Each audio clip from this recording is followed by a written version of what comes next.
कि जो युद्ध की परिस्थिति पैदा हुई है और जिस प्रकार से सप्लाई चेन प्रभावित हुई है, और ऐसे माहौल में दिनों दिन चुनौतियां बढ़ती जा रही हैं।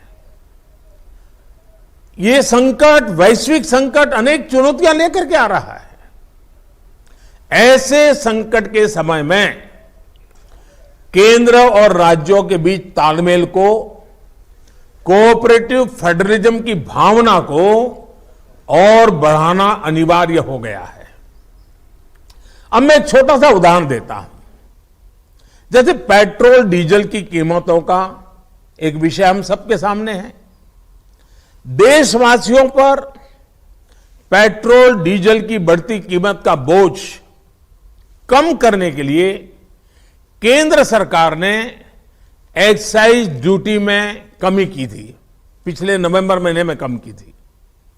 केंद्र सरकार ने राज्यों से भी आग्रह किया था कि वो अपने यहां टैक्स कम करे और ये बेनिफिट नागरिकों को ट्रांसफर करे। इसके बाद कुछ राज्यों ने तो भारत सरकार की इस भावना के अनुरूप यहां टैक्स कम कर दिया, लेकिन कुछ राज्यों द्वारा अपने राज्य के लोगों को इसका कोई लाभ नहीं दिया गया। इस वजह से पेट्रोल डीजल की कीमतें इन राज्यों में अब भी दूसरों के मुकाबले कहीं ज्यादा है।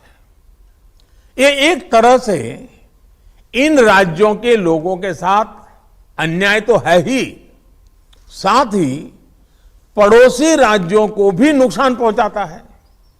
स्वाभाविक है कि जो राज्य टैक्स में कटौती करते हैं उन्हें राजस्व की हानि होती है।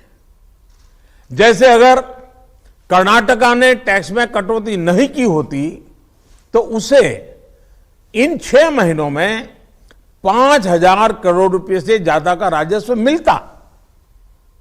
गुजरात ने भी टैक्स कम नहीं किया होता तो उसे भी 3,500-4 हजार करोड़ रुपए से ज्यादा का राजस्व और मिलता। लेकिन ऐसे कुछ राज्यों ने अपने नागरिकों की भलाई के लिए, अपने नागरिकों की को तकलीफ न हो इसलिए अपने वेट में, टैक्स में कमी की पॉजिटिव कदम उठाए। वहीं गुजरात और कर्नाटक के पड़ोसी राज्य ने टैक्स में कमी न करके इन 6 महीनों में 3,500 करोड़ रुपए से लेकर के 5-5.5 हजार करोड़ रुपए तक अतिरिक्त राजस्व कमा लिया। जैसा हम जानते हैं कि पिछले साल नवंबर महीने में वैट कम करने की बात की थी, सबको मैंने प्रार्थना की थी, लेकिन कई राज्य, मैं यहां किसी की आलोचना नहीं कर रहा हूं, मैं सिर्फ आपसे प्रार्थना कर रहा हूं, आपके राज्य के नागरिकों की भलाई के लिए प्रार्थना कर रहा हूं। अब जैसे उस समय 6 महीने पहले कुछ राज्यों ने बात को माना, कुछ राज्यों ने नहीं माना। अब कई राज्य जैसे महाराष्ट्र, पश्चिम बंगाल, तेलंगाना, आंध्र प्रदेश, तमिलनाडु, केरला, झारखंड, किसी न किसी कारण से उन्होंने इस बात को नहीं माना और उनके राज्य को, नागरिकों को बोझ कंटिन्यू रहा।